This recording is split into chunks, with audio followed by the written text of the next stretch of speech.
은혜를 잘 받으십시다. 성경에는 은혜를 헛되이 받지 말라 그랬거든요. 은혜를 잘 받아야 됩니다. 은혜를 잘 받는다는 것은 이 진리의 말씀을 바르게 잘 알아가는 겁니다. 그래서 항상 여러분들이 여러분 자신이 말씀을 들을 때에 이 말씀을 잘 깨달아 알아들을 수 있도록 기도하시고 늘 복음을 전하는 주의 종들을 위해서 기도해야 됩니다. 왜냐하면 이 강단에서 이상한 헛소리 하면은 그게 다 여러분들에게 안 좋은 일이잖아요. 제가 여러분들 얘기했잖아요. 어떤 교회는 매일 로또 복권 맞히게 해달라고 함께 통성으로 기도하고 그리고 강단에서 내가 어젯밤 꿈을 꿨는데 몇 자리 끝에 몇 자리 숫자가 보이더라 뭐 이렇게 해서 계속 기대하고 또 기대하다가 그 복권이 안 맞아가지고 우리 친구 목사님 교회로 다 몰려왔더라고 그러잖아. 그래서 내가 그 복권 때문에 수지 맞았네 그러면서 그런 이야기를 나눈 적이 있습니다. 이 강단에서 어떤 말을 하느냐가 굉장히 사실 중요합니다. 그게 다 우리의 잘못된 신앙으로 갈 수 있고 잘못된 신앙이 되어지면 잘못된 삶을 가게 되기 때문에 우리는 인생을 예수 믿고 구원 받아놓고도 실패할 수가 있거든요. 그래서 여러분들이 항상 은혜를 잘 받기 위해서 집중하실 수 있는 그런 우리 성도들 되기를 축복합니다. 지금 이 내용은 고린도 교회에 여러 가지 문제가 많이 일어났죠. 그 문제들을 고린도 교회를 설립한 바울 사도에게 편지를 보내가지고 이 문제가 이런 문제가 일어났으니 어떻게 했으면 좋겠습니까? 라고 이렇게 편지를 보낸 거잖아요. 여기에 답을 바울 사도가 하나씩 성경적으로 답을 내준 것이 바로 지금 고린도서 내용이거든요. 그런데 오늘 이 내용을 보면 바울 사도가 아주 자세하게 자기의 어떤 신앙에 관한 이야기 하면서 간증해 가면서 아주 자세하게 가르쳐 줍니다. 이게 참 중요한 거예요.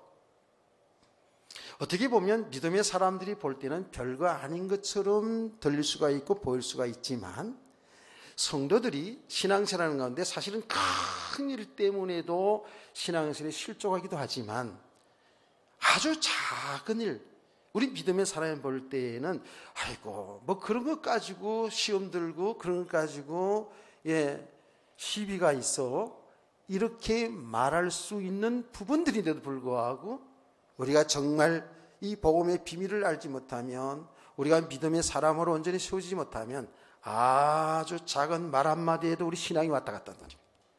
작은 일에 우리 신앙에 시험 들고 신앙생활에 실족하는 일들이 많이 일어난다는 거예요.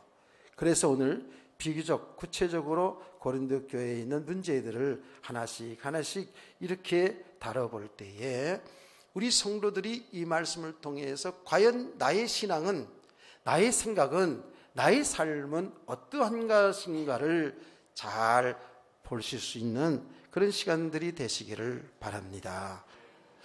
자, 고린도 교회 지금 여러 가지 문제 가운데에 앞에 문제들 다 얘기할 시간이 없고요. 오늘 내용을 전체 내용을 읽다 보니까 대략 감이 오지요. 대략 어떤 내용인지 알겠지요. 오늘 읽은 내용의 주 내용이 뭐냐 하면 이 바울 사도, 바나바 사도 혹은 그 위에 고린도 교회에서 목회를 했던 주의 종들의 사도권에 대한 시비입니다. 사도권에 대한 시비고요. 또 하나는 주의 종들의 생활비에 대한 여러분 사례비가 아니라 생활비라고 얘기합니다. 목회자들의 생활 대책 세워지는 이 생활비 문제에 대한 이런 문제가 지금 거론되고 있습니다. 자세히 거론되고 있습니다. 자, 그러면 먼저 사도권에 대한 문제입니다. 바울 사도가 사도냐, 사도가 아니냐라는 이런 문제가 대두되었죠. 그런데 이 바울 서신서를 보면 바울 사도가 사도냐 아니냐는 이 시비가 끊임없이 계속 있었어요. 자, 그러면 우리 어르신들은 사도란 이야기를 제가 설명을 했습니다마는, 사도가 또 뭐냐 이렇게 이야기할 수 있죠.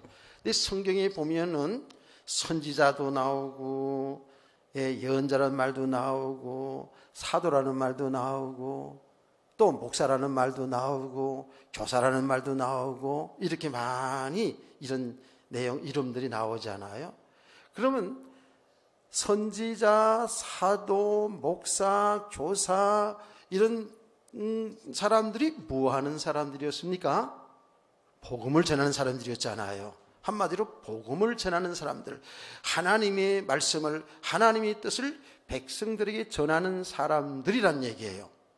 근데 굳이 사도라고 하는 것은 왜 사도라고 그랬냐면, 사도는 보내심을 받은 자라는 그런 의미를 가지고 있는데, 이 사도의 자격은 어떤 자격이냐면, 예수님 당시에 예수님과 동행했던 사람들, 예수님, 더 구체적으로 말하면 예수님이 십자가에 죽으시고 부활한 것을 목격한 사람들을 사도라고 얘기합니다.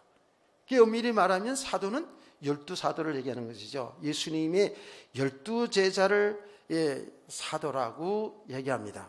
그래서 예수님께, 물론 가룟 유다는 거기서 이제 빠졌죠. 예수님께서 이 12제자를 세상으로 파송합니다. 세상에 나가 복음을 전하라고 파송합니다.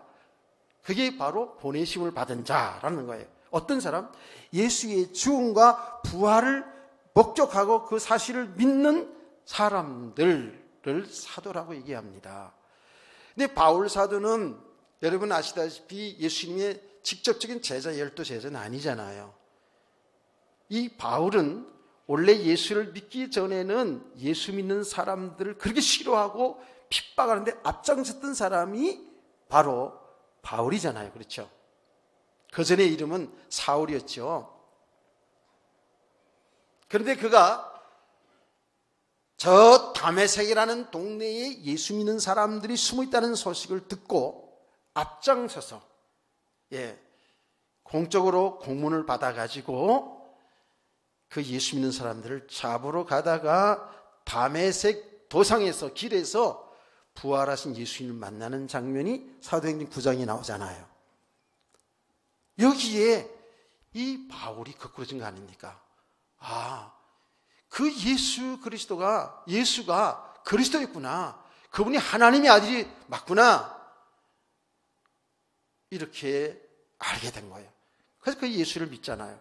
그래서 이 바울 사도는 핍박자가 변화해서 완전 전도자가 된 거예요. 그렇잖아요. 그 예수가 하나님의 아들이었구나. 그 예수가 저 가난한 목수의 아들로만 생각했는데 그분이 바로 우리 인간을 구원하실 그리스도, 즉 메시아였다라는 사실을 실제로 이제 다메섹에서 만나게 되잖아요. 인생이 바뀌어진 겁니다. 핍박자가 변하여 복음 전하는 전도자로 바뀐 거예요. 여러분, 이거는 바울 사도 얘기뿐만 아니라 저와 여러분이 똑같은 거예요. 정말 나를 위하여 십자가에 죽으시고 부활하신 그 예수를 여러분들이 믿는다면요, 여러분의 생각은 바뀌어집니다. 생각은 바뀌게 되어 있어요. 또 가면 갈수록에 우리가 믿음의 사람을 세워져 가면 갈수록에 우리의 생각과 삶의 방향은 바뀌어지게 되어 있습니다. 어떻게 바뀌는 줄 아세요? 주를 위해 살아야 되는구나. 내 모든 인생이, 내 모든 삶이 이 주님을 위해서 주의 복음 전하는 일에 내 인생을 드려야 되는 것이구나 하고 이렇게 믿어지게 되는 거예요. 알게 되는 거예요. 이건 주의 종들뿐만 얘기가 아니거든요.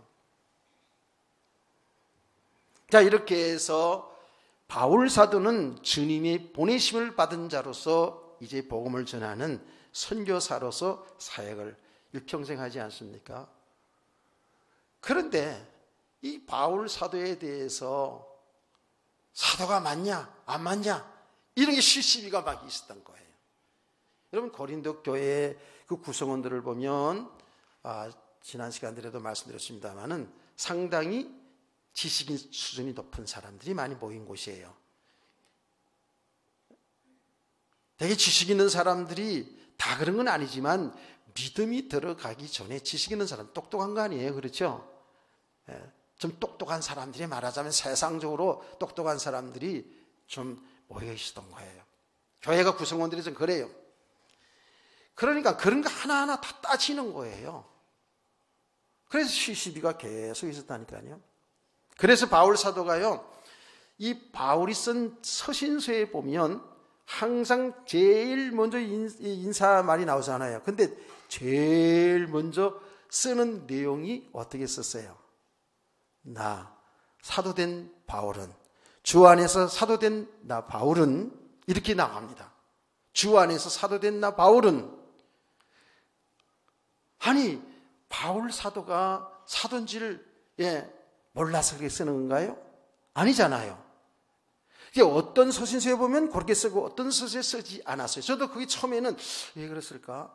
그랬는데 알고 봤더니 바울 사도를 완전히 전폭적으로 사도로 인정한 교회는 그 쓸 필요가 없지요. 사도된 나 바울은 쓸 필요가 없어요. 근데 좀 시비가 있는 교회들에게는 꼭 이것을 썼다고요. 무슨 말인지 아시겠어요? 자, 여러분, 제가 여러분에게 전화를 하든지 편지를 쓴다고 합시다.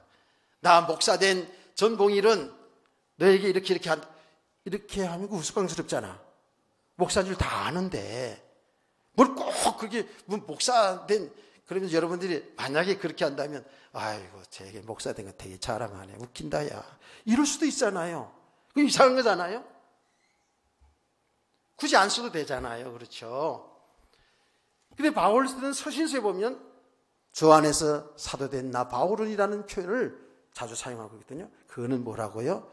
바울의 사도권에 대한 시비가 있었다는 얘기예요. 이게 지금 그때뿐만 아니라 오늘날도 있다니까. 서울에 지금 아주 대교회죠. 우리나라에 몇째 가는 교회에 지금 목사님이 목회를 잘하고 있었는데, 교회 내에서 내용은 다 얘기할 수가 없고요. 목사에 대한 시시비가 있어가지고 거기 재판까지 들어갔어요. 재판에 들어가지고 엊그제 판결이 나는데 그 교회 위 목사 된 걸 무효로 결정났어요. 그래서 지금 총회 노예에서 지금 난리가 났어요. 아니 총회에서 노예에서 인정한 목사를 세상 법원에서 인정 못하겠다고 판결이 났다니까. 이건 뭔가 이게 종교 탄압이 뭔가 있어요. 지금 분명한 건 있어요. 근데 이분은 제가 잘 아는 분이거든요. 미국에 가서 거기서 신학교 나오고 좋은 신학교 나오고 미국 교회에서 목사 안수를 받았고 오신 분이에요. 그래서 큰 교회 지금 담임 목사를 목회를 15년간 했는데 지금 이런 문제가, 물론 처음부터는 그런 문제가 시시비가 있었죠. 그런데 우리 교단은 말이죠, 다른 미국이나 다른 데서 목사 안수 받고 오면 목사랑을 인정하는데 편목 과정이라는 게 있어요. 그 과정을 거쳐서 강도사 고시를 봐야지만이 인정을 해주거든요. 근데 그 편목 과정을 등록해놓고 제대로 공부를 안 했다나 이래가지고 시시비가 있어가지고 지금 이게 법정사까지 가고 있더라고요. 우리 총회에서는 인정해주고, 그 노예에서도, 우리 목사는 노예에서 인정하면 되거든요. 인정해서 거의 지금까지 사역을 얼마나 잘했어요. 그분이 오셔가지고 굉장히 교회가 많이 성장되었죠. 지금도 그런 거예요. 그런 시시비가 있어요. 그런데 이 사도냐 아니냐가 중요한 게 왜 중요한지요? 전에도 한번 제가 얘기한 기억이 나는데요. 여러분, 그냥 쉽게 생각했어요. 제가 여러분 목사가 아니냐, 기냐, 목사냐고 이거 시시가 있다면 제가 전하는 말씀도 여기에 문제가 있는 거 아닙니까? 안 그래요? 주님의 보내심을 받아 복음 전한 자로 부름받아서 보내심을 받은 사도가 아니라 한다면 그 사람이 전하는 복음 자체도 의심이 되는 거 아닙니까? 이게 엄청난 문제가 같이 연결되는 거거든요. 무슨 말인지 알아듣기를 원합니다. 그래서 이 사도권의 시비에 대해서는 계속 바울이 여기에 대한 변명을 하는 겁니다. 근데 오늘 사도권에 변명하는 걸 잠깐 한번 보겠습니다. 먼저 1절 말씀 보면 이렇게 말합니다. 내가 자유인이 아니냐, 사도가 아니냐, 이렇게 나갑니다. 여러분, 이걸 변명하면서 내가 자유인이 아니냐라는 이 말을 쓴 것이 왜 쓴 줄 아시겠어요? 나는 사실은 바울은 그럽니다. 사도라든지 아니라든지 그게 내가 묶여서 그런 건 아니다라는 거예요. 네. 자기는 어떤 율법에 의해 그게 묶인 사람이 아니라는 거예요.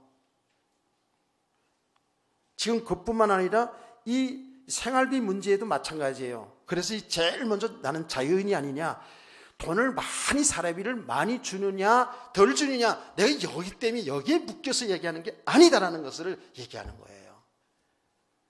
바울 사도는 그런 거예요. 그리스도 예수 안에서 나 자유인이 아니냐. 그러나 이 이야기를 하는 것은 바로 복음의 손해가 가니까, 신앙의 손해가 가는 일이니까 이거를 지금 굳이 말하자면 여기에 대한 변명을 하는 거예요. 우리 성도님들, 저와 여러분이요, 정말 예수 그리스도를 바로 믿게 되면 예수 그리스도 안에 있는 내가 발견되어지면 되어질수록 여러분 자유함이 있습니다. 아멘이죠? 예, 육신의 삶에 여기에 매여서 전전긍긍하지 않는다는 거예요. 좀 여러분의 삶이 되어져도 안 되어져도 여러분 예수님이 우리 주인이니까, 예수님이 우리 영원한 신랑 되시니까 그분을 믿고 그분을 의지하는 거예요. 그 주님이 나에게 그런 일을 주었다면 거기는 분명히 주님의 계획이, 주님의 뜻이 있을 것이라고 믿고 주님의 하신 일을 발견하는 자세가 성도의 자세인 줄 믿으세요. 그게 자유인이요. 이게 믿음의 사람으로 세워져 가면 갈수록 그래서 이런 자유함이 있는 거예요. 그러나 이 믿음의 사람으로 세워지지 않은 만큼은 우리는 진짜입니다. 늘 얘기합니다만은 남편에게 묶일 수 있고, 아내에게 묶일 수 있고, 자식에게 묶일 수 있고, 돈에 묶일 수 있고, 세상 육신의 쾌락에 우리의 육신의 삶이 묶일 수가 있다는 거예요. 이 자유인이라는 말이 굉장히 중요한 거예요. 이렇게 딱 전제를 하면서 이제 말씀이 들어갑니다. 예수 우리 주를 보지 못하였느냐? 주 안에서 행한 나의 일을 너희가 아니냐? 주 안에서 행한 나의 일이 너희가 아니냐라고 합니다. 이게 오늘 설교 제목이 여기 중심에서 쓴 거예요. 여러분 기침하면 저도 반응을 금세 같이 바로 기침합니다. 여러분 감기 조심하세요. 이번 감기는 굉장히 오래 가요. 제가. 그래서 제가 설교 중에 기침이 나더라도 여러분 이해를 해주세요. 여러분이 기침하니까 바로 나도 따라 하네. 하품도 하지 마세요. 바로 하품할 수 있으니까. 그래서 지금 바울이 뭐라 그러냐면 주 안에서 행한 나의 일이 너희가 아니냐. 바울이 주 안에서 행한 일이 뭐예요? 그들에게 복음을 전한 거 아닙니까? 예수 그리스도 복음을 전한 거 아닙니까? 그래서 이 아무것도 알지 못했던 그 고린도에 있는 사람들에게 이 복음, 예수 그리스도 복음 전한 일이 바로 바울이 행한 일이에요. 그래서 너희들이 예수를 믿고 구원을 받은 것이 너희가 아니냐. 아멘. 그게 바울이 한 일이라고요. 자, 그렇다면 이게 무슨 말이에요? 너희가 지금 정말 열매가 아니냐? 이 예수 그리스도의 십자가의 죽음과 부활을 전해서 여러분이 예수를 믿고 구원받은 너희가 바로 열매가 아니냐. 내가 한 일이 그거 같지 않느냐? 이렇게 얘기를 이제 풀어나가는 겁니다. 그러면서 다른 사람들에게는 내가 사도가 아닐지라도 너희에게는 사도이니 나의 사도됨을 주 안에서 인친 것이 너희라 그랬어요. 이 말이 무슨 말입니까? 고린도교회 성도들에게. 자, 다른 사람들이 나를 사도가 아니라고 시비를 한다 할지라도 너희는 그러면 안 되는 거야. 그 말이에요. 다른 교회 사람들이, 다른 세상의 사람들이 나를 사도라 주의 종이라 하지 않고 시비가 있다 할지라도 너희는 그렇게 되면 안 되는 거야. 왜냐? 너희가 나를 주 안에서 인친 것이 아니냐 이렇게 말합니다. 너희들이 내가 전하는 복음을 듣고 우리 바울 사도는 우리 바울은 우리의 목자이신 이 바울은 정말 사도가 맞습니다. 진실한 주의 종입니다. 라고 너희들이 말하지 않았느냐? 너희들이 인정하지 않았느냐? 이렇게 이 얘기예요. 인쳤다는 건 뭐예요? 너희들이 도장 쳐주지 않았냐? 아멘.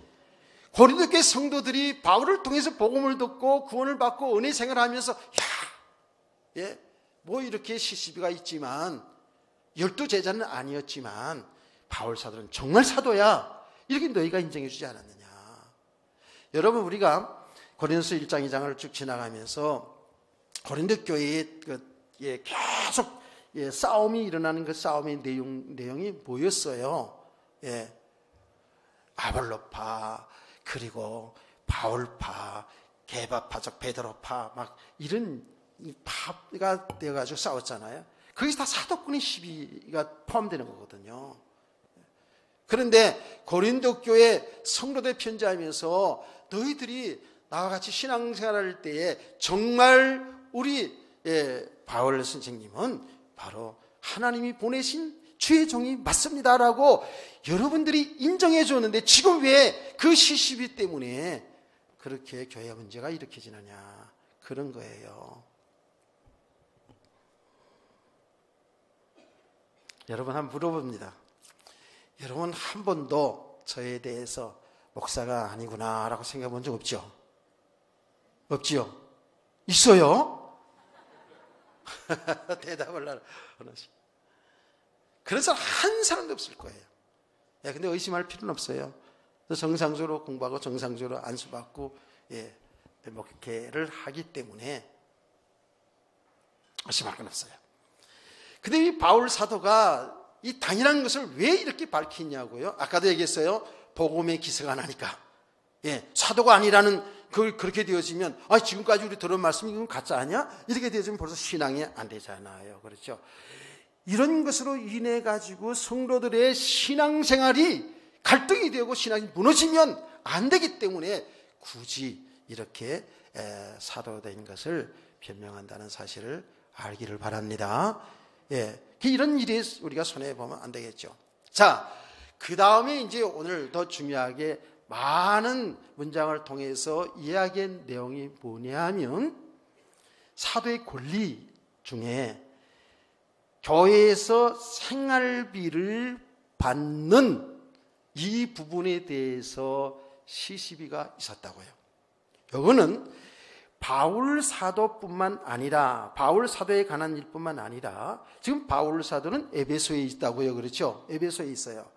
그러면 바울 사도뿐만 아니라 그 위에는 바나바든지 아볼로라든지 그 위에 오는 모든 교회의 목회자들에 대한 내용이기도 해요. 그래서 주의 종들에게 이 복음을 전하는 주의 종들에게 사례비를 줘야 되느냐, 생활비를 줘야 되느냐, 안 줘야 되느냐, 얼마를 줘야 되느냐, 안 줘야 되느냐, 이런 시시비가 있었다라는 얘기죠. 자, 그 가운데서는 이런 얘기가 있었을 것이 아닙니까? 아니, 바울 사도는 사례비를 받지 않고 제가 당시 일하면서 사역했잖아. 그런데 왜 우리가 뒤로 오는 목사님들이죠. 그렇죠. 고린도교회 오시는 주의 종들을 왜 사례비를 줘야 되느냐? 말아야 되느냐? 이런 시시비가 있었던 거예요. 지금 바울은 지금 고린도 교회 지금 목회자가 아니에요. 에베소 교회에 있으면, 에베소에 있으면서 이 편지를 한 거거든요. 근데 그 고린도 교회 안에서 지금 바울 사도의 옛날에 관한 이야기뿐만 아니라 지금 현재도 이런 문제 때문에, 생활비 문제 때문에 시시비가 있다라는 얘기입니다. 아까 얘기했습니다마는 우리가 믿음의 사람들이 생각할 때에는 아무것도 아닌 문제 같지만 놀랍게도 이런 문제는 성도들에게 많습니다. 사람들이 어디 가장 예민한 줄 아십니까? 물질이죠. 이 물질 문제 엄청 예민합니다. 많아요. 지금도 그런 일이 많습니다. 제가 이 전도 현장에서 만난 사람, 제가 만난 사람들이에요. 한 10명에 한 6, 7명 정도는 신앙생활하다가 지금 실족한 사람, 신앙생활을 하지 못하는 사람들의 다 헌금 문제, 헌금 문제가 제일 많이 있더라는 겁니다. 그건 뭐냐 하면 헌금에 대한 부담 때문에 신앙생활을 못하는 사람들이 의외로 많이 있더라는 거예요. 여러분 그런 과정들 다 거치지 않았나요?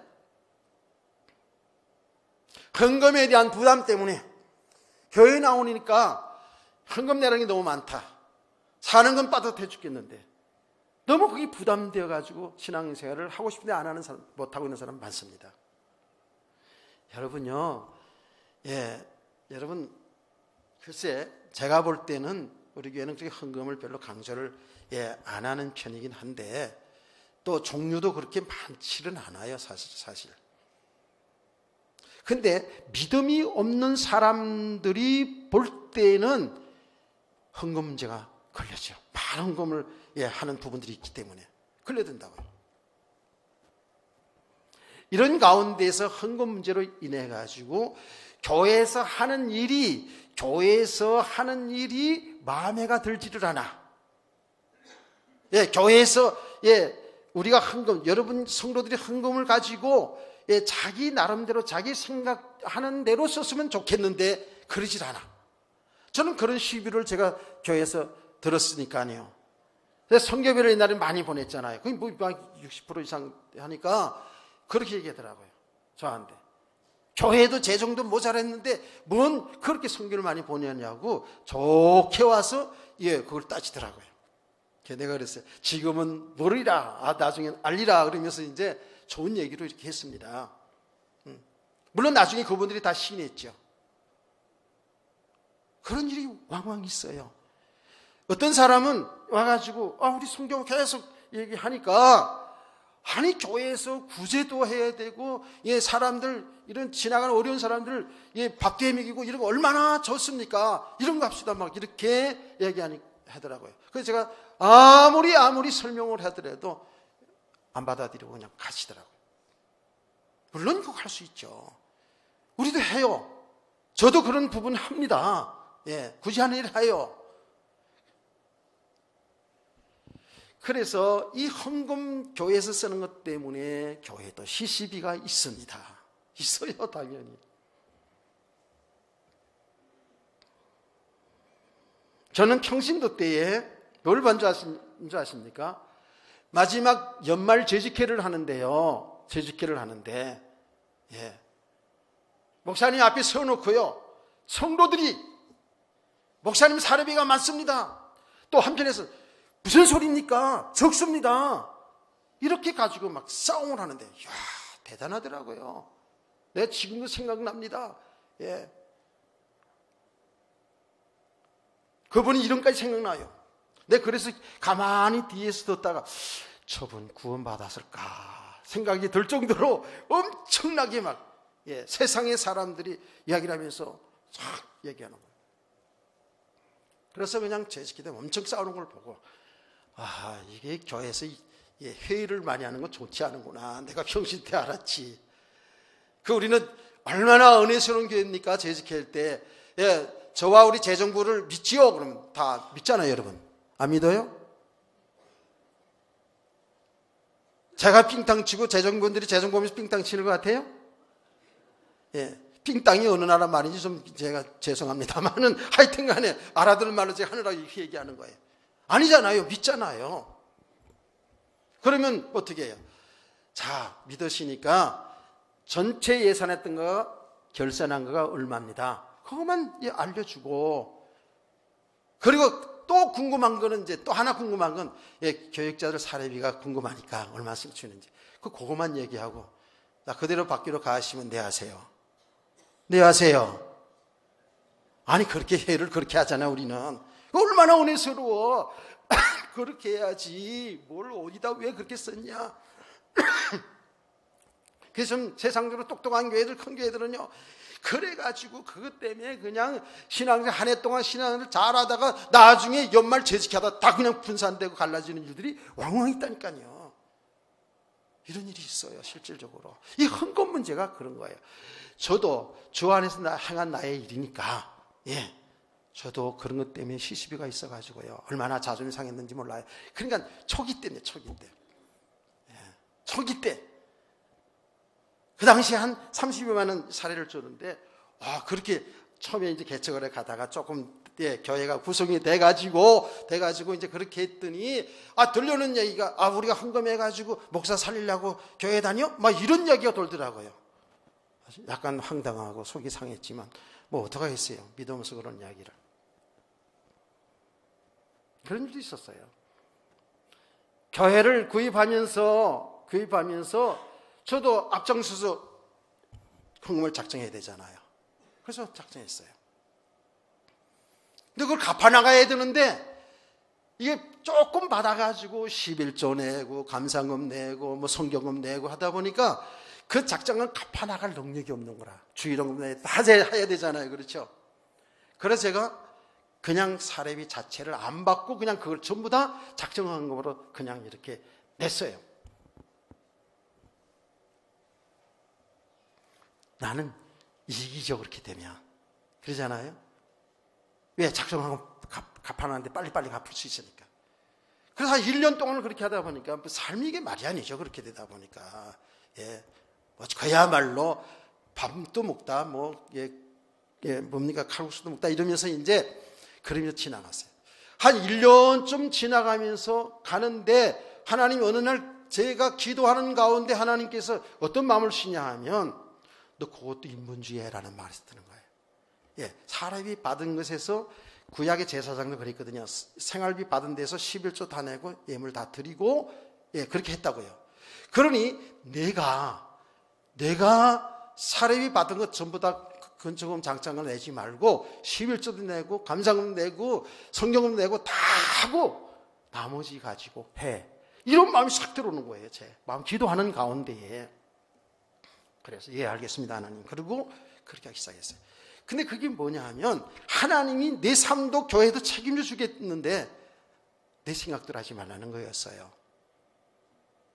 그래서 받아가지고 다 한 게 아니라, 받아가지고 거기서 11조도 하고 감사금도 하고 성금도 하고 조금이지만 또 건축금 장성함도 하고 이렇게 했다고요. 하나님은 놀랍게도 교회도 저의 삶도 채워주기 시작했습니다. 할렐루야. 하나님 돌아가시지 않았거든요.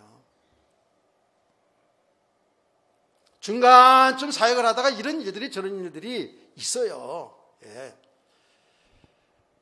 돈을 너무 좋아한다는 말도 들리고 이런저런 얘기 다 들리죠.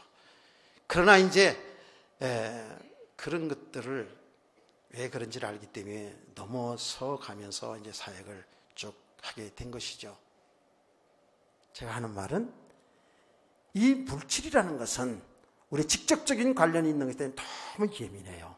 그래서 여기에 대해서 사람들이 신앙생활에 갈등하는 일들이 너무 많이 있다는 거예요.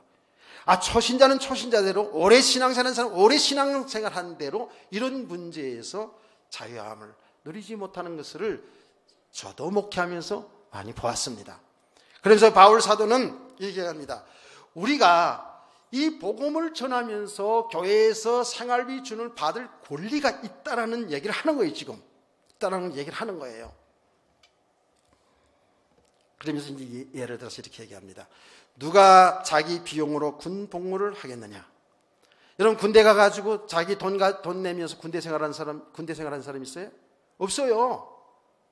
군대에서 다 돈 받으면서 우리 군대 생활했다고요. 여러분 우리 때는요 진짜 월급 조금 받았어요. 근데 지금은요 사병들도 돈 많이 받더라고. 내가 어떤 사람 이야기를 들어보니까 자기 아들은 군대 가서 돈 모아가지고 왔대. 얼마나 착실한지. 군대 월급 받는 거 아니 밥 나오고 옷 나오고 다 나오거든. 그리고 그 월급 받은 걸 천천히 그거 모아가지고 돈 모아가지고 제대했더래요. 할렐루야. 그런 청년들 되세요. 아니 돈 지금 그만큼 군대에서 잘해준다는 얘기예요. 그렇죠. 그때나 지금이나 군대 가는 사람 나라에서 다 먹이고 입히죠. 네. 누가 자기 병으로 군복무를 하겠느냐? 누가 포도를 심고 그 열매를 먹지 않겠느냐? 포도를 재배했어요. 그러면 포도에서 난 것 가지고 그거 시장에 팔아서 먹고 살잖아. 그렇죠? 당연하지요. 자, 또 보세요. 누가 양떼를 기르고 그 양떼 젖을 먹지 않겠느냐? 예, 양을 키워가지고 그 젖을 짜서 우유를 마시든지 어쨌든 그걸 팔아서 살든지 그렇게 하는 게 당연한 거잖아요. 이렇게 지금 비유를 들어서 얘기하는 겁니다. 그러면서 바울 사도는 이게 지금 세상 비유로 얘기한 거예요. 비유로 얘기하면서 비유뿐만 아니라 성경에서도 이렇게 말하고 있다라고 성경을 댑니다. 8절 맞습니다. 내가 사람의 예대로 이것을 말하느냐? 율법도 이것을 말하지 아니하느냐? 9절 말씀을 9절 10절을 여러분이 다 크게 시작.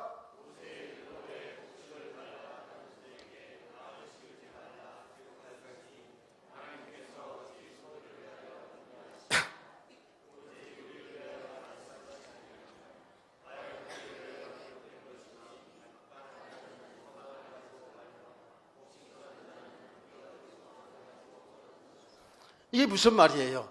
자, 소를 밭갈이를 합니다. 밭갈이 이제 하잖아요. 그럼 밭 이렇게 갈다 보면 옆에 뭐 곡식도 있고 그러잖아요. 그렇죠? 그러면 소가 곡식을 먹으면서 이제 일을 하는 거예요. 곡식을 막 뜯어 먹으면서. 이 밭갈이 해본 사람 알 거예요. 저는 밭갈이도 해봐서 알거든요. 소를 이렇게 가다 보면 주위에 있는 풀도 막 뜯어 먹고 그 곡식 있으면 곡식도 막 뜯어 먹고 일한다고요. 그 일하는 소에게 곡식 뜯어 먹지 못하게 망을 씌우지 않는다는 거예요. 그렇죠? 일하는 소에게 망을 씌우지 않는다는 거예요. 하나님의 말씀이 비유로 얘기한 거예요. 그 말이 무슨 말이에요? 지금 성리잖아요. 그게 소를 위한 말이냐 너희를 위한 말이 아니냐.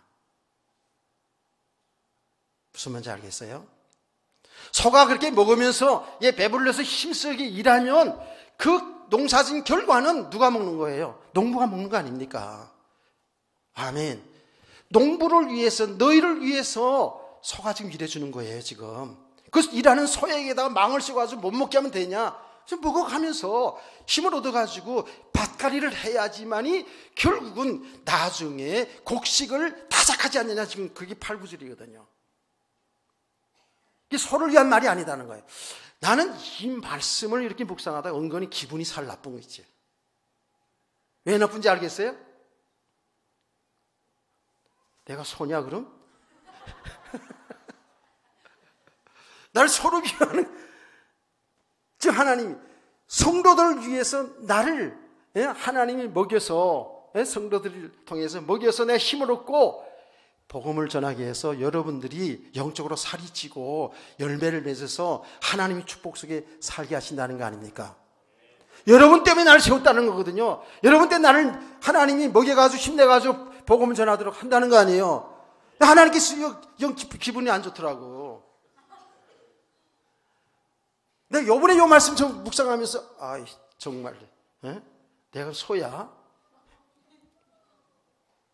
내가 옛날에 얘기했잖아요. 에스겔서를 보다가 사람들이 죄를 짓고 있는데 하나님의 말씀 떠나 살고 있는데 당신 건 죄입니다. 돌이켜야 됩니다라고 이렇게 이야기해 주려고 주의 종을 세웠는데 죄를 짓는 거 보고 그렇게 이야기하지 않아서 그 사람이 그 죄값으로 멸망당한다면 그 피값을 너한테 찾겠다라는 거예요.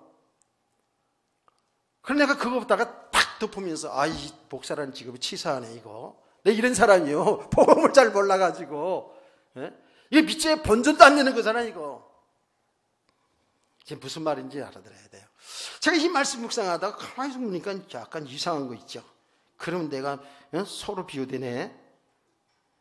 성도들을 위해서, 성도들의 신앙을 위해서, 성도들의 복된 삶을 위해서 나를 소처럼 하는 사용하기 위해서 그런 나를 먹이고 살리는 거야?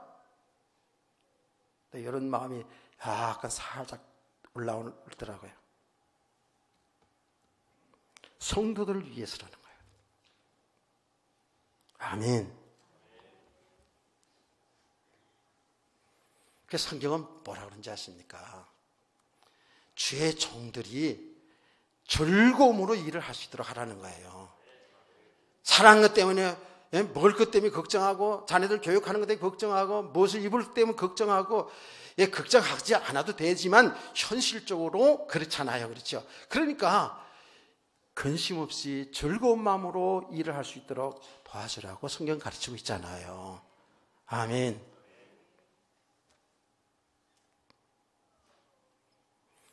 바울사도는 이렇게 얘기합니다. 너희가 11절입니다. 우리가 너희에게 신령한 것을 뿌렸은즉 너희 육적인 것을 거두기로 과다하겠느냐? 여러분, 신령한 것이 뭡니까? 복음의 씨앗이잖아요. 생명의 씨앗이잖아요. 이 강단에서 계속 여러분 생명의 씨앗을 전하잖아요. 아멘. 생명의 말씀을 전하잖아요. 그래서 여러분 이 복음을 듣고 여러분이 예수님도 구원받았잖아요. 아멘이시나요? 하나님이 물론 하시지만 그 일을 주의 종을 통해서 하게 하잖아요. 그래서 여러분 영생의 복을 얻은 거 아닙니까? 그리고 여러분 계속 말씀을 통해서 여러분이 정말 신앙의 삶을 세워가면서 정말 하나님이 기뻐하는 믿음의 삶을 통해서 하나님께 영광을 돌리고 여러분 인생이 축복인 줄 믿으시기 바랍니다. 이 영원한 축복의 일을 하는 거 아닙니까 지금? 이렇게 영생의 축복과 여러분 진정으로 하나님 기뻐하는 믿음의 삶을 세워져서 하나님 보시기 아름다운 믿음 생활할 때 여러분 대대손손 천대의 복을 받는 역사가 일어날 줄 믿으시면 아멘. 이 일을 한다고요. 이렇게 신령한 일을 하는데 육신의 것 받는 거 그걸 과하다고 생각하느냐? 그게 많다고 적다고 시비하느냐? 그 말이 아닙니까? 여러분 우리 대학 청년들 학생들은 알 거예요. 운동선수들이 얼마나 연봉을 받는지 아세요? 저는 축구를 옛날에 축구선수 학생 때 했기 때문에 축구를 좀 좋아합니다. 운동을 다 좋아해요. 그 중에서도 제가 7번을 달고 뛰었기 때문에 7번 단 손흥민을 굉장히 좋아합니다. 내가 7번 달았었거든요. 7번. 잘 모르시네 7번이 얼마나 중요한 번인지. 7번 달고 학생 때 축구선수였는데 날렸어요. 그래도 골을 막 잘 넣고요. 그대로 계속 나갔으면 연봉 많이 받는데 말이죠. 여러분 손흥민 선수가 지금 유럽에서 영국 지금 그 리그에서 뛰는데 연봉 얼마인 줄 아세요? 연봉 얼마인지 모르죠? 매주당 한 8억, 10억 정도 받아요. 매주당. 여러분 매주당 그렇게 받아요. 한 달 받는 게 한 10억 가까이 되더라고 보니까. 한 달 받는 게. 매주마다 2억 이상을 받아. 2억 이상. 야, 여러분 설교 한 번은 2억 이상 주실래요? 어떻게 할래요 오늘부터? 줄 거 있어야 주지. 전 그 정도 좀 실력 있는 성도들을 축복합니다. 매주마다 전 목사에게 2억씩 그냥 아니 세상에 그게 뭐 손흥민이가 뭐 원자탄 개발을 했어요. 우리나라의 경제에 큰 도움을 줬어요. 그 축구 그냥 남의 나라가 축구 잘하는 거야. 그 우리나라에 좀 국위는 선양하겠지. 사람들도 저렇게 해주는 거야. 그런데 매주 2억 얼마씩 받아요. 그런 연봉을 1년에 얼마씩 받기나 생각해 보라고요. 지금 복음 전하는 게 축구 선수만 못해요? 한번 얘기해 보자고요. 여러분이 매주 저에게 1억 이상 주어도 아깝지 않아야 돼. 사실은 못 줘서 아니지. 이 양반들은 아멘도 안 해. 어떻게 돼가지고 그 아멘 하면 매주 1억씩 줄 만큼 하나님이 축복해 줄 수도 있는데 말이지. 뭐 그렇게 내가 지금 이게 달라고 얘기하는 거 아니에요. 여기 지금 얘기 나와요 지금. 아니 우리나라 손흥민 선수도 그런데요. 이 호날두 같은 축구, 세계적인 축구 메시 같은 사람들을 어느 정도 봤는지 여러분 이야기 들으면 기겁에 자빠질 수도 있어요. 어마어마한 천문학적 숫자예요. 아니 공조만은 잘 차는 것 때문에. 그러면 생명의 말씀을 전해주고 여러분 영생을 얻게 하는 영혼이 축복받는 일을 하는데 진짜 1억도 2억도 10억도 아깝지 않은 게 돼야 되거든요. 못 줘서 아니지. 아멘.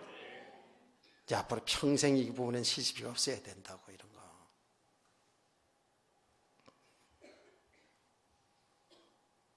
옛날에 어떤 분이 와가지고요. 그러더라고요. 저도 여러분 교회에서 사람이 많이 주고요. 제가 목회할 수 있도록 다 해줍니다. 다 해주는데 어떤 분이 와서 제 집에 참석하더니 아이고 목사님 사람이 이렇게 작아요 그러더라고요. 이거 작아요? 많은데요 나는 그랬더니 작다 그러더라고요. 그런 사람들만 다 모였으면 얼마나 좋겠어요.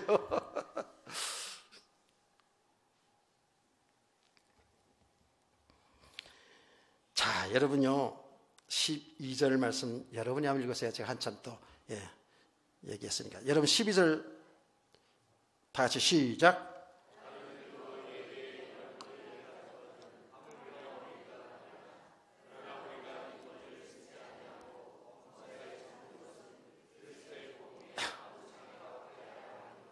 아멘.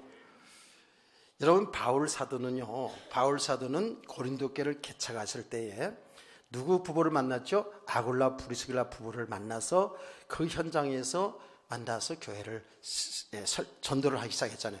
그때 같이 직업이 같아가지고 뭘 했냐면 천막 만드는 걸 했어요. 천막 만드는 건 지금은 우습게 보이지만 그 당시에는 천막을 만드는 굉장히 중요한 사업이었어요. 왜냐하면 전쟁할 때 천막들이 많이 필요하거든요. 군납하는 거 얘기해요. 그러니까 돈을 잘 버는 거죠. 이런 그 브리스가 아굴라 부부를 만나가지고 교회를 세워나간 거예요. 선교사로서. 그게 처음부터 사례비를 안 받았던 거예요. 그리고 그 교회 안에 아주 믿음이 약한 사람들이 또 똑똑한 사람들이 그런 부분에 대해서 잘 모르니까 아까 저희 교회도 그랬듯이 뭐 우리가 헌금했으면 목사 살려야 되냐 뭐 이런 사람도 있었겠죠. 이런저런 것을 생각하면서 복음에 방해가 되지 않도록 하기 위해서 정말 순수하게 그들이 순수한 마음으로 복음을 받도록 하기 위해서 그런데 갈등하지 않도록 복음을 받도록 하기 위해서 바울 사도는 일을 하면서 했습니다. 그런데 항상 그렇게 하는 게 아니에요. 나중에는 교회들이 선교비를 보내서 선교를 받으면서 사역을 했다고요. 근데 이제 이런 것들이 이제 시시비가 있었다 그 말이지 않습니까? 그래서 바울은 그런 거예요. 내가 이런 받을 권리가 다 있다. 그런데 복음 전하는데 그런 일들이 있어서 이 복음 전하는 일에 막히지 않게 하기 위해서 이렇게 내가 일을 하면서 했던 것이다 라고 이야기를 하면서 13절 이렇게 말합니다. 성전의 일을 하는 이들은 성전에서 나는 것을 먹으며 제단에서 섬기는 이들은 제단과 함께 나누는 것을 너희가 알지 못하느냐. 그런 구약성경에 보면 그랬잖아요. 하나님의 교회의 나는 성전이고 제단이었잖아요. 그렇죠? 여러분 제단에서 일하는 사람은 제단에서 나오는 걸 먹고 살도록 그게 하나님의 말씀입니다. 아멘. 자, 한번 물어봅시다. 이스라엘은 몇 개 지파가 있었다고요? 몇 개 지파가 있었어요? 12지파가 있었어요. 그러면 하나님의 성전, 하나님의 제단에서 하나님이 일만 하는 지파가 어떤 지파? 레위 지파였어요. 레위 지파에게 기업을 줬어요? 안 줬어요? 안 줬어요.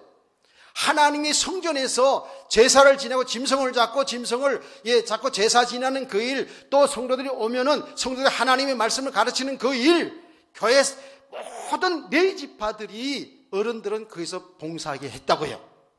그러니까 땅을 나주는 기업을 안 줬잖아요. 그러면 어떻게 살았어요? 11지파가 11지파의 수입의 10분의 1을 드린 겁니다. 누구를 위해서? 레위 지파를 하나님 일을 하기 위해서 10분의 1을 드린 거예요. 그게 11조예요. 아멘. 그래서 서울의 어떤 모 교회는 우리 신학교에서 가르쳤던 교수 목사였는데 거기는 사례비를 그냥 정해서 하는 게 아니라 무조건 교회 11조는 목사님한테로 교역자들한테로 이렇게 해가지고 했던 교회도 있어요. 그건 굉장히 구약적으로 이렇게 했어요. 그리고 구약시대 때 있잖아요. 구약시대 때도 그렇게 11조를 해서 주의 종들이 먹고 살도록 하였을 뿐만 아니라 특별 예물, 무슨 예물 많이 드렸어요. 그리고 제사를 지낼 때 제물도 먹지 못하는 태워서 부르는 번제도 있고 화목제물도 있잖아요. 그 화목제 같은 걸 드리면 고기를 삶아서 가장 중요한 부분, 가장 맛있는 목살인지 뭐 엉덩이살인지 모르겠어요. 하여튼 간에 성경에 다 있어요. 그렇죠? 제가 지금 여러분들 한길씩 위해서 이런 이야기 하는 거지만 가장 중요한 부분을 제사장이 드렸어요. 주의 종이 드렸어요. 열매 중에 가장 첫 열매, 첫 곡식을 제사장이 드렸어요. 그게 성경이에요. 아멘. 그 얘기를 하는 거예요, 바울 사도가. 주의 종들이 생활비 받아 사는 것, 그거는 시시비 할 게 아니라는 그 얘기죠. 그러면서 그 다음에 뭐예요? 그럼 구약시대인데요, 이렇게 할 수 있잖아요. 아니요. 예수님께서도 제자들을 파송하면서 얘기했습니다. 너희는 지팡이나 신이나 먹을 거 가지고 가지 마라. 일꾼이 저 먹을 것을 다 있다는 거예요. 일꾼은, 하나님 일꾼은 이 복음으로 살아야 된다는 거예요. 아멘. 그 이야기를 마태복음의 제자들을 파송하면서 누가복음에 보면 그런 거예요. 어떤 집에 가면은 거기서 주는 대로 먹어라. 그런 얘기를 하지 않습니까? 일꾼은 복음으로 말미암아 산다는 거예요. 아멘. 주는 대로 먹어라 하는 그 말이 뭐예요? 많이 주면 많이 먹고 적게 주면 적게 먹고 거기에 매이지 말라는 거 아닙니까? 사례비를 주면 주는 대로, 또 안 주면 안 주는 대로, 뭐 적게 주면 적어 주는 대로. 그러니 늘 걱정하지 마라. 주님이 보내면서 보냈어요. 내가 다 준비한다는 거 아닙니까? 할렐루야. 그게 뭐예요? 14절이 이와 같이 주께서도 복음 전하는 자들이 복음으로 말미암아 살리라 명하셨느니라. 복음으로 살도록 그렇게 주님이 명하셨다는 거예요. 구약이나 신약이나. 자, 여러분 이제 말씀을 뵙겠습니다. 그 15절 말씀이 이렇게 결론하죠. 내가 이것을 하나도 쓰지 아니하였고, 또 이 말을 쓰는 것은 내게 이같이 하여 달라는 것이 아니다라는 거예요. 지금 바울 사도가 이제라도 나에게 이렇게 사례비를 좀 많이 올려줘 달라는 얘기가 아니라는 거예요. 제가 운동선수 1억 2억 얘기했는데 여러분 1억 달라면 1억 주겠어요? 아니, 1억 달라는데 교회가 그렇게 줄 수 있는 힘이 있다면 여러분이 축복인 것이죠. 그렇죠? 내가 지금 나를 잘 해달라고 하는 이야기가 아니라는 거예요. 다시 말합니다. 우리 교회는 제가 복음 전한 일에 있어서 모자라지 않게 충분히 다 해줍니다. 이런 이야기 하는 것은 더 많이 올려달라는 얘기도 아니에요. 제가 지금 생각하고 있어요. 올해도 안 올 거예요. 지금 몇 년째 교회에서 사례비를 했는데 지금 계속 제가 동결하고 있습니다. 왜? 충분히 사역할 수 있으니까. 바울은 이렇게 얘기합니다. 내가 더 달라졌어. 이제라도 좀 내게 잘해달라고 하는 얘기가 아니라 내가 차라리 죽을 적에 누구든지 내 잘하는 것이 헛된 데로 돌아가지 못하게 하려. 그 내 자랑하는 것이 뭡니까? 바울이 자랑하는 것이 뭐예요? 복음이잖아요. 그렇죠? 복음이 복음대로 하기 위해서. 그게 헛된 데로 돌아가지 않겠어. 지금까지 복음을 전해서 세웠는데 성도들 신앙의 실족에서 복음 전한 것이 헛된 데로 돌아가지 않도록 하기 위해서 내가 죽는 이때도 안 받겠다. 여다기를 축복합니다. 자, 이제 결론입니다. 정말 결론입니다. 왜 이렇게 바울 사도는 자세하게 말했을까요? 그냥 다 하나님이 하신 일로 보면 될 텐데 자세하게 얘기하잖아요. 성도들은 자세하게 알아야 됩니다. 우리 신앙생활을 어떻게 하는지를 알아야 돼요. 아멘. 알아야 된다고요. 왜 그런지 아세요? 이런 것들 잘 모르고 가면 아무것도 아닌 것들이 신앙생활에 걸려드는 거예요. 신앙생활에 갈등이 오는 거예요. 신앙 갈등 오는 자체가 그걸로 끝나는 게 아니라 여기 사단이 역사하니까 어떻게 돼요? 교회가 무너지잖아요. 내 신앙생활이 무너지고 교회 공동체가 무너지는 이런 일들이 교회에서 일어나거든요. 그러니까 아주 세밀한 부분까지 바울은 가르치고 있어요. 그래서 우리가 이런 부분들을 알아도 잘 안 될 수 있어요. 그러나 우리는 알고 가야 돼요. 알고 가면서 은혜를 계속 받으면서 우리가 믿음의 사람들로 세워져 가면 갈수록에 이게 그렇게 해라 하지 말아서 되는 것이 아니라, 아, 그렇구나. 주의 종들이 우리의 생명과 우리의 삶을 위해서 전하는 주의 종들이 귀하구나. 아멘. 이렇게 되는 겁니다. 정말입니다. 제가요, 우리 교회에 새벽에 나오는 애부의 교인이 있어요. 매일 나오는 건 아니지만 그래도 꾸준히 계속 우리 교회가 있을 때부터 교회 새벽에 나와서 기도하는 분이 있어요. 새벽 예배 참석하는 분이 있어요. 이름도 성도 몰랐어요. 수년 동안. 근데 제가 올해는 아내에게 얘기해서, 작년인가요? 그분이 어떤 분인지 이름이라도 알아달라. 내가 그냥 기도하긴 하지만 이름 불러서 기도하는 게 되니까 알아달라고 얘기를 했어요. 근데 이분은요, 때가 되면 저에게 교회 선물을 보냅니다. 보내요. 우리 성도들 하는 것보다 훨씬 더 이상으로 합니다. 그런데 물론 주의 종 잘생기면 복 받는다는 그런 쪽에서도 할 수 있겠죠. 그러나 그분이 하는 것을 가만히 보니까 그런 건 아니에요. 주의 종들의 귀한 것을 아는 분이었어요. 대화를 해보니까, 아내가 대화를 해보니까 새벽에 저쪽 건너쪽 동네 교회에 다니는 분인데 새벽에 나와서 목사님 통해서 말씀의 은혜를 많이 받습니다. 이렇게 얘기를 하면서 얘기를 하시더라는 거예요. 근데 권사님이더라고 보니까. 권아목이 권사님인데 얼마나 신앙생활이 이뻐요. 죄종 잘생기면 복받는다는 이런 개념이 아닌 대화를 들어보니까 정말로 복음이 귀하고, 복음이 귀하니 죄종이 귀한 줄 알아서 그분이 마음을 담아 사는 걸 알았어요. 그래서 그분이 꼭 나오면, 얼굴 보이면 그분을 위해서 꼭 기도하게 되더라고요. 얼마나 아름다운 신앙생활의 모습이에요. 아멘. 또 말합니다. 그걸 그렇게 해달라는 얘기가 아니에요, 이거는. 정말 이 복음의 문제고, 이건 믿음의 문제거든요. 저는, 저희 동료 목사님들 이 목회하는 이야기를 종종 듣습니다. 그런데 그 성도들이 하는 이야기를 교회나 주의 종을 위해서 하는 이야기 보면 아주 정말 잘해요. 순수하게. 물론 거기에는 이렇게 잘 섬기면, 교회 헌신하면 복을 받는다라는 그런 것도 있을 수 있겠지만 다 그런 것만 아니지 않겠습니까? 그렇게 잘하는 얘기를 간증을 합니다. 그러면서 생각을 해봅니다. 우리는 수년 동안 복음 하면서, 이 복음 하면서 어쩌면 점점 복음이 지식화돼 가면서 더 강팍해지고 가지는 않은가? 제가 종종 이런 크리스마스 때도 그런 이야기 하잖아요. 옛날에 정말 크리스마스 되면 아이들, 어른들 그야말로 카드 한 장이라도 다 깨알같이 써가지고 보내는데 점점 그런 게 없어진다는 거예요.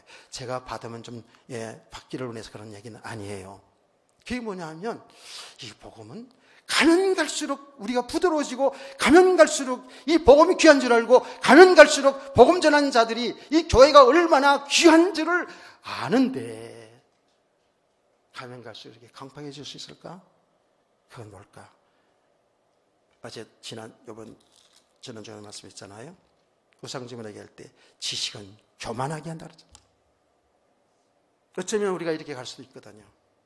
지금 이런 이야기들은 아주 디테일하게, 아주 자세하게 지금 이렇게 바울사도 가르친 것은 우리의 모습을 정확히 봐야 됩니다. 아멘. 이런 작은 일 같지만 이런 일로 해서 우리 신앙에 실족할 수 있으니까, 신앙생활에 참된 축복을 받고 살아야 되는데 이런 것 때문에 신앙이 실족할 수 있기 때문에 이런 걸 자세하게 지금 전해주고 있는 겁니다.